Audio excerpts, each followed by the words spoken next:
প্রথমেই বলছি যে আমাকে ক্ষমা করবেন যদি আমি কোনো কিছুর ভুল ব্যাখ্যা করে থাকি বা ভুল কিছু বলে থাকি।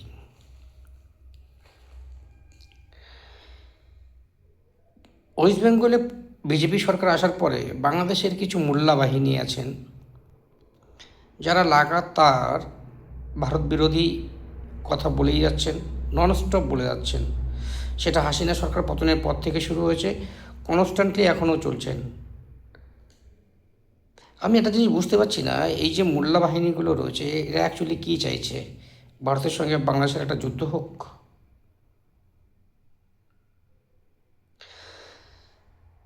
গতকালকে যে দুটো বিএসএফ যে দুটো পাচারকারীকে গুলি করে মেরেছে তারা বলছে যে বিজেপি সরি বিএসএফ বাংলাদেশ থেকে তাদেরকে তুলে এনে মেরেছে, তারপরে ইত্যাদি ইত্যাদি ইত্যাদি ইত্যাদি।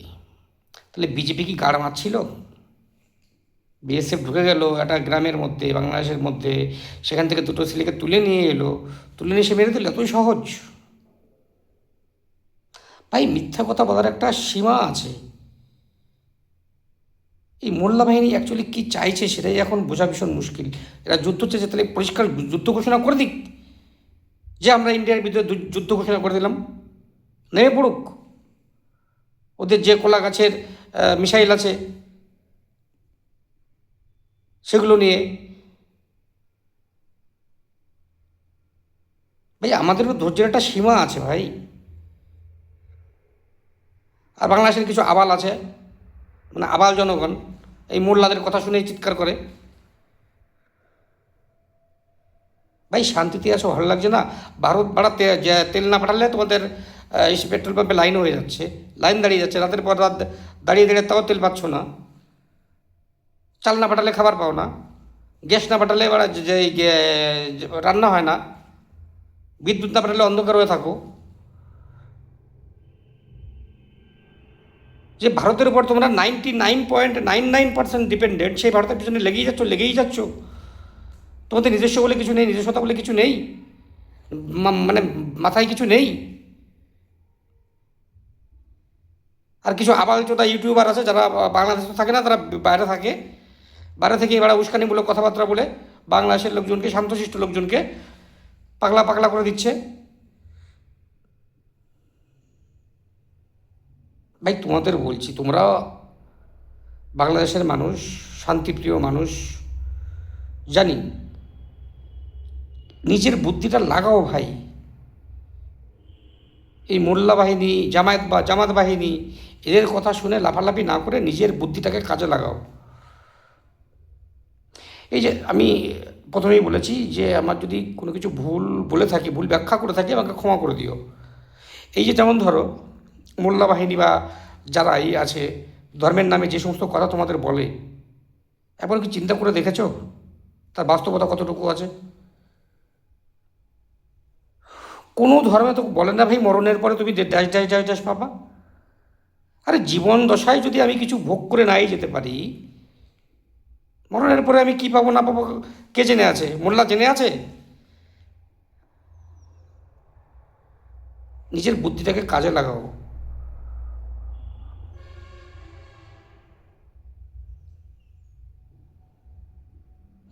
জীবনে যদি কিছু সুখ শান্তি নিয়ে, ছেলে মেয়ে নিয়ে, বউ বাচ্চা নিয়ে শান্তিতে থাকতে চাও, লোকের পিছনে হুল দেওয়া বন্ধ করো। নিজের কি আছে সেটা নিয়ে সন্তুষ্ট থাকো। সেটাও হুল, মানে মানে কি বলবো তোমাদের, ভারত ছাড়া তোমাদের চলে না।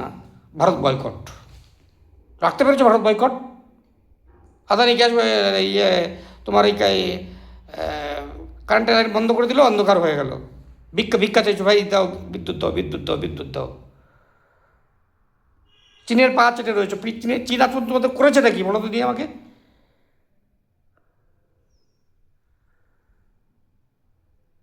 নিজেদের বিচার বুদ্ধি সব তো মোল্লাদের পিছনে দিয়ে দিয়েছো, যে যা বলবে চলো, টুপি একটা মাথায় নিয়ে চলো। না, হুজুর বলেছেন করতেই হবে, মরে যাই মরে যাই। আরে, তুমি মরে গেলে তোমার পরিবারের কী ব্যাপার ভেবে দেখেছো?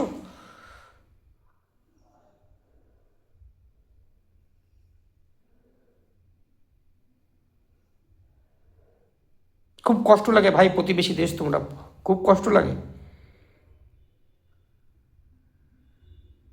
ভারত চাইলে তো তোমাদের মানে সব কিছু বন্ধ করে দিতে পারে, না খাইয়ে মারতে পারে, যুদ্ধ করার তো কোনো প্রয়োজনই পড়ে, যুদ্ধ তো দূরের কথা।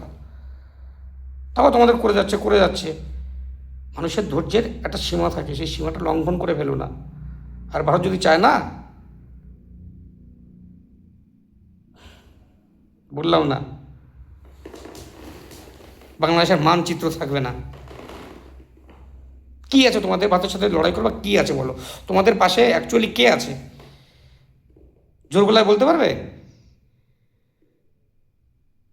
পাকিস্তান পাকিস্তান করো। যে পাকিস্তান থেকে তোমরা স্বাধীন স্বাধীন হয়েছো, সেই পাকিস্তান পাকিস্তান আবার করছো। আর ধরে নিলাম তোমাদের জাত ভাই পাকিস্তান, পাকিস্তানের সাথে তোমরা এক হয়েছো। পাকিস্তান ভারতের লেখলে 10 বার কাঁপে।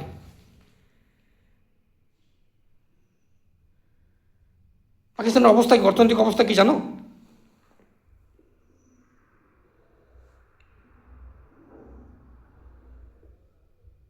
একটু একটু ভাবো ভাই, একটু ভাবো।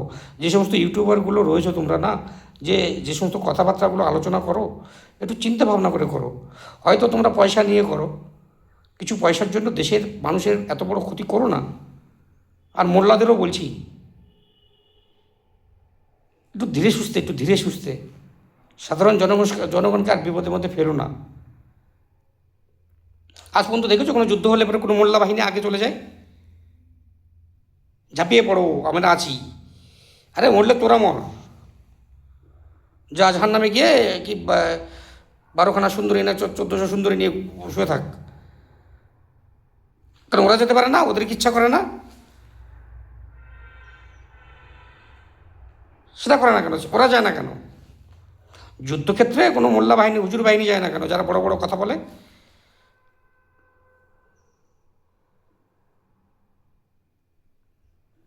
একটু ভাবো দাদা, একটু ভাবো। আমরা সবাই মানুষ, শান্তিতে থাকি, যে কদিন বাঁচি।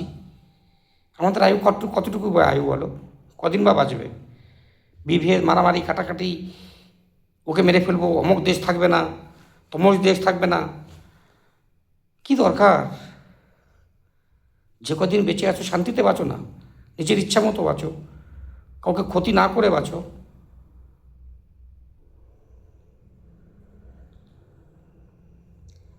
নিজের বিচার বুদ্ধি কাজে লাগাও। আর যে সমস্ত ইউটিউবার বিদেশ থেকে তোমাদের কথা বলে, কই তারা তারা দেশে আসে না কেন? তারা নিজেরা ফাইট করে না কেন? মানুষকে উস্কে দেয় কেন? একবার ভেবে দেখেছো এগুলো? কোনো নেতামন্ত্রী আজ পর্যন্ত কোনো যুদ্ধে গেছে?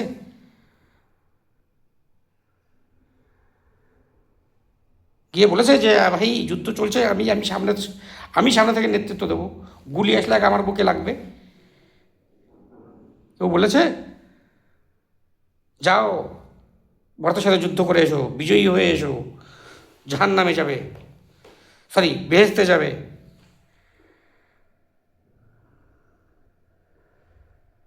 তোমরা একবারও বলতে পারো না যে ভাই যা তোমরা যুদ্ধে যাও, তোমরা বেহেস্তে যাও, আমরা এই সুন্দর পৃথিবী থেকে সুন্দর করে সবাইকে নিয়ে মিলেমিশে বেঁচে থাকি? একবারও মাথার মধ্যে ঢুকে না।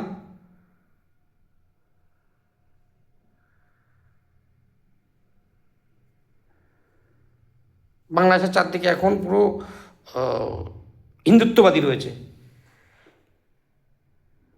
হিন্দুত্ববাদী সরকার।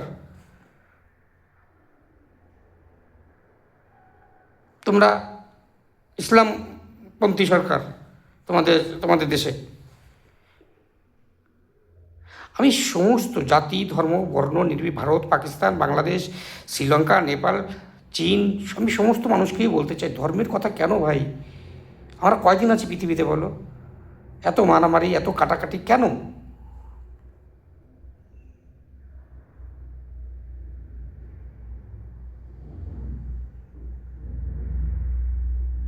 আজকে একজনের কথা আমি দেখলাম, বাংলাদেশ একটা বলছে, মমতাদি তুমি বাংলাদেশ কি ওয়েস্ট বেঙ্গলকে আলাদা রাষ্ট্র ঘোষণা করে দাও।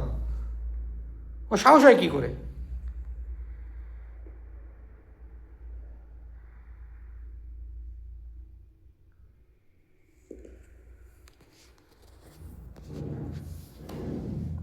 খারাপ কথা বলতে চাই না, বাংলাদেশ আমাদের প্রতিবেশী দেশ। আমরা চাই তোমরা ভালো থাকো, আমরা ভালো থাকি, সারা পৃথিবীর মানুষ ভালো থাকুক, শান্তিতে থাকি আমরা সবাই।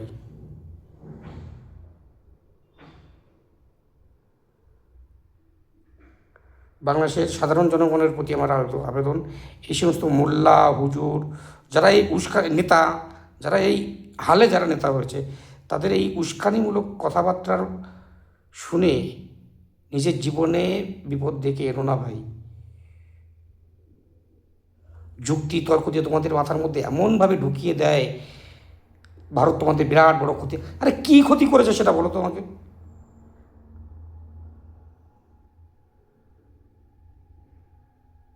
ক্ষতি যদি করতো না ভারত, তাহলে বাংলাদেশের মানচিত্রটাই থাকতো না রে দাদা। একবার একটু ভেবে দেখো, তোমরা যখন বিপদে পড়ো, যখন কেউ তোমাদের পাশে থাকে না, আল্লাহর মতো এসে ভারতই তোমাদের বাঁচিয়ে যায় প্রতিবারের মতো। যে ঘটনা ঘটেছে তারপরেও ভারত চাল পাঠায়, ডাল পাঠায়, তেল পাঠায়। মানুষের একটা কৃতজ্ঞতা বোধ থাকার দরকার আছে, সেই কৃতজ্ঞতা বোধই তোমাদের নেই। নির্লজ্জ জাতি হিসেবে পরিচিত হচ্ছে ভাই দেশে, এই সারা পৃথিবীতে। কটা দেশে, সমস্ত দেশের ভিসা তোমাদের বন্ধ হয়ে গেছে প্রায়। কটা দেশে বা ভিসা আছে সেগুলো বন্ধ হবে ধীরে ধীরে, এই ধরনের আবালদের কথা শুনে চললে। ভালো থেকো সবাই, আর নিজের বুদ্ধিটা কাজে লাগিয়ে ঠান্ডা মাথায় ভেবে দেখো যে ছোট ভাই হিসেবে এই কথাগুলো আজকে বললাম আমি, কেন বললাম, কী জন্য বললাম, আর কথাটার মানে কী দাঁড়ায়। তুমি বললে ওরা ভাই একদিন হয়তো শোক প্রকাশ করবে, এই যে হাদি মারা গেছে, কী হয়েছে বলো, পরিবারের কী অবস্থা হলো, সন্তানের কী অবস্থা হলো, শোক জ্ঞাপন করলো, হয়ে গেল। ওর মা বাবার কী অবস্থাটা, সন্তান তো হারা হলো। কোনদিন ফিরে আসবে মা বাবার কাছে, কোনদিন ফিরে আসবে?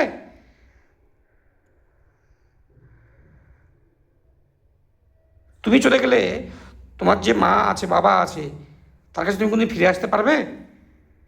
আর তুমি তো চলেই গেলে, মা বাবার কী কষ্ট হবে তুমি ভেবে দেখেছো একবার? বা তোমার ছেলে মেয়ে যদি মারা যায়, তোমার কী অবস্থা হবে তুমি একবার ভেবে দেখেছো? কেউ তোমাকে বাবা বললো, বাস আবেগে ভেসে গেলে। বাস্তবটা বোঝো, যখন তুমি তোমার যখন বয়স হবে তখন দেখবে কে তোমাকে? খাবে কি, ভিক্ষা করে? আজ পর্যন্ত দেখেছো কেউ অন্যায় করলে সে ভালো থাকে, সুখে থাকে? কেউ থাকে না দাদা, কেউ থাকে না। হয় রাস্তায় পড়ে থাকে, নাহলে এমন জায়গায় সে শুয়ে পড়ে মানে কুকুর বিড়ালে ছিঁড়ে খায়। তো আমি চাই তোমরা ভালো থাকো, সুস্থ থাকো, শান্তিতে থাকো। ভারতের মতো বন্ধু তোমাদের কেউ নেই, মানে এত ভালো বন্ধু তোমাদের পৃথিবীতে কেউ নেই। এত অপমান সহ্য করার পরও ভারত ছাড়া তোমাদের গতি নেই, এটা যত তাড়াতাড়ি বুঝবে। এই যে তোমাদের পাতি নেতাগুলো, একবার ভেবে দেখো তো, ভারতের চিকিৎসা নেবো না, বিদেশে চিকিৎসা নেবো, আর তারাই তাদের বাবা মা চিকিৎসা করার জন্য ভারতে আসে। এই জিনিসটা বোঝো না। এই যে মোল্লাগুলো ভারতবর্ষে আসে, প্রোগ্রাম করতে আসে না নিজেদের কিছু করতে আসে, একবার খবর নিয়েছো? মোল্লারা যা বুঝায় তাই বোঝো, হুজুররা যা বোঝায় তাই বোঝো।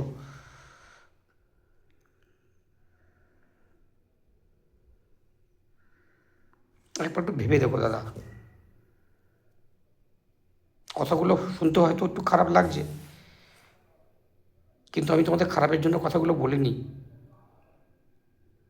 আমি শান্তি চাই, ভ্রাতৃত্ব বোধ চাই তোমাদের মধ্যে। আমার মধ্যে আছে যেমন, তোমার মধ্যেও থাকবে। তুমি তোমার ধর্ম পালন করবে, আমি আমার ধর্ম পালন করব। তুমি তোমার দেশে থাকবে, আমি আমার দেশে থাকব। বিপদে পড়লে আমি তোমার কাছে সাহায্য চাইব, বিপদে পড়লে তুমি আমার কাছে সাহায্য চাইবে।